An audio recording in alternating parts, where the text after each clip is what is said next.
Learning medicine is hard work. Osmosis makes it easy.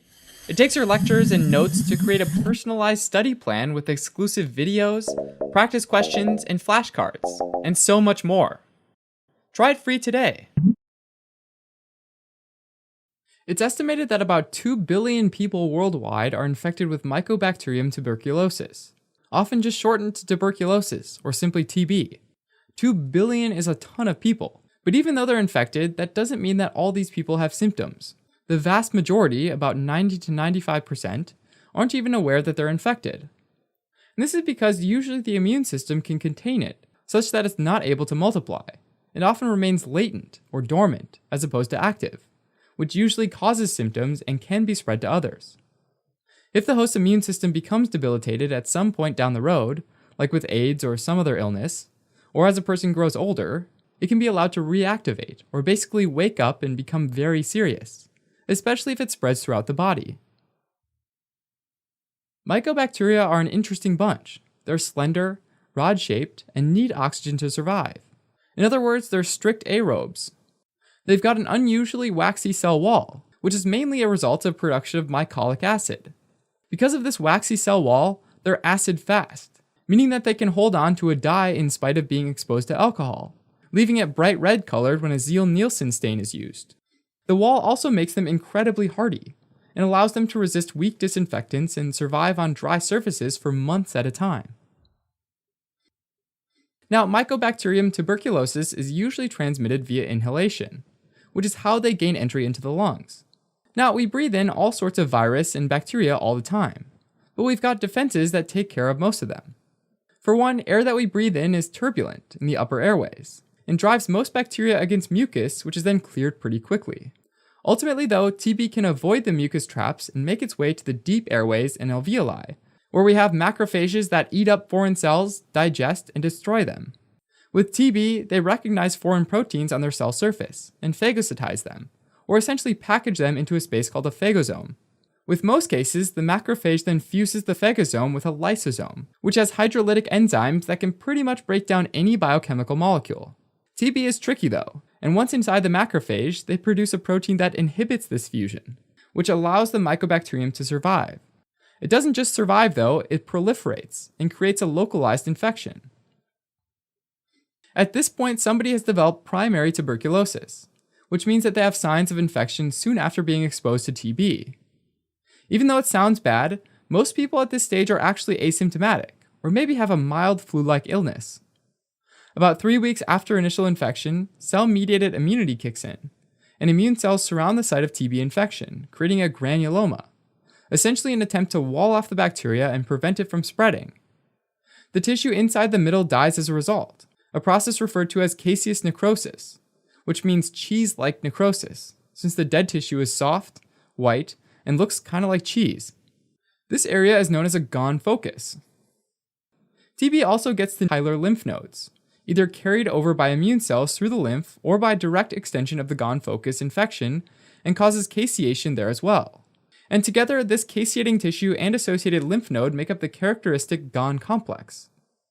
Gone complexes are usually subpleural and occur in the lower lobes of the lungs. The tissue that's encapsulated by the granuloma undergoes fibrosis, and often calcification, producing scar tissue that can be seen on X-ray. This calcified gone complex is called a Ranke complex. In some cases, although a scar is left over, the mycobacteria is killed off by the immune system, and that's the end of that. In other cases, even though they're walled off, they remain viable, and are therefore still alive, but they're just dormant. If and when a person's immune system becomes compromised, like with AIDS or with aging, the gone focus can become reactivated, and the infection can spread to either one or both upper lobes of the lungs.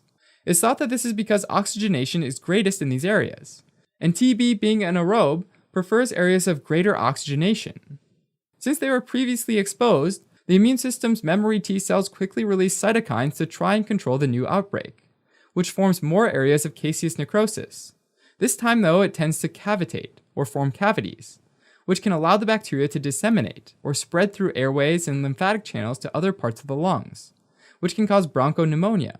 But it can also spread via the vascular system and infect almost every other tissue in the body, called systemic miliary TB. When TB spreads to other tissues, it causes complications related to the organ affected. Kidneys are commonly affected, resulting in sterile pyuria or high levels of white blood cells in the urine. It might also spread to the meninges of the brain, causing meningitis, the lumbar vertebrae, causing Pott disease, the adrenal glands causing Addison's disease, the liver causing hepatitis, and the cervical lymph nodes causing lymphadenitis in the neck, also known as scrofula. Testing for TB often starts with a purified protein derivative, or PPD intradermal skin test, sometimes known as a tuberculin skin test, MAN2 test, or simply TB test. With this test, tuberculin is injected between layers of the dermis.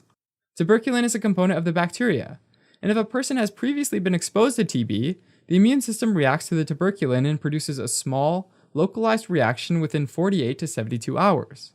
If the reaction creates a large enough area of induration, rather than just redness, it's considered to be a positive test. Positive tuberculin tests simply mean that the patient's been exposed at some point to TB. It does not differentiate between active and latent disease. As an alternative to tuberculin skin tests, there are also interferon gamma release assays, or IGRAs, which look for evidence in the blood of previous exposure to TB proteins. Since this one's a blood test, you do not need to show up again to have the test read like you do with a PPD. Also, the IGRA is more specific to TB rather than other types of mycobacterial infections, and is unlikely to be positive as a result of having BCG vaccine in the past, a vaccine that protects against TB. And this is a pretty useful feature of IGRAs, since BCG vaccine is given to many children around the world to prevent disseminated TB. After doing a screen test with PPD or IGRA, anyone with a positive result typically gets a chest x-ray to look for signs of active TB disease. In patients with symptoms like fevers, night sweats, weight loss, and coughing up blood, or hemoptysis, it's important to collect samples from either the sputum or via bronchoalveolar lavage, which is where the bronchoscope is inserted through the mouth or nose into the lungs. Fluid is squirted, and then the fluid is collected. These samples can get sent to the lab for staining, culture, and PCR to look for evidence of Mycobacterium tuberculosis. Treatment of latent TB infection typically involves using a single drug for a prolonged period of time. The most common approach is isoniazid for 9 months. Treatment of active TB disease is typically done with different combinations of anti-TB antibiotics like isoniazid, rifampin, ethambutol, and pyrazinamide, which results in patients being non-infectious to others usually within a few weeks. Until that point, though, patients can spread TB to others, and it's typically adults with reactivated TB that are the most infectious. As a result, patients are typically kept in negative pressure rooms, and visitors are asked to wear protective N95 masks that can't filter out oil aerosols, N for not resistant to oil, but can filter out at least 95% of other aerosols, in this case TB. Even after patients are no longer contagious, they're typically kept on multiple medications for many months to be sure the bacteria are destroyed, usually with direct observed therapy, or DOT, where somebody watches and confirms that you're taking the medication. Additionally, there's an enormous worry about new drug-resistant strains of TB that are causing infections in various parts of the world. You might hear of MDR-TB, or multi-drug-resistant TB, or even XDR-TB, which is extremely drug-resistant TB, which is incredibly hard to treat because they don't die in the presence of our usual antibiotics. The bottom line is to get an effective treatment. It's super important to make sure that the drugs being used will work against the specific strain of TB, that multiple medications are used together to prevent drug resistance from developing, and that medications are used for the entire course of therapy, so that all of the Mycobacterium tuberculosis is killed off. Recently, the US Food and Drug Administration has approved a breakthrough medication for XDR-TB, called pretomanid. According to recent studies, a combination of pretomanid, bedaquiline, and linezolid has been effective for almost 90% of XDR-TB cases. As an added bonus, this combination therapy can be taken orally, and is also very well tolerated compared with other XDR-TB drug regimens. Alright, as a quick recap, tuberculosis, or TB, is an infection caused by Mycobacterium tuberculosis that mainly affects the lungs. 3 weeks after the primary infection, the immune system tries to contain the infection created by a granuloma, and the tissue in the middle undergoes caseous necrosis, resulting in an area called a Gone focus. TB also extends to nearby hilar lymph nodes, causing caseous necrosis there as well. The GON focus plus the affected lymph node makes up the characteristic GON complex. If the immune system becomes compromised, like with AIDS or older age, the GON focus can reactivate, and the infection can spread to one or both upper lobes of the lungs, where it forms cavities. From cavities, bacteria can disseminate to other parts of the lungs, causing bronchopneumonia.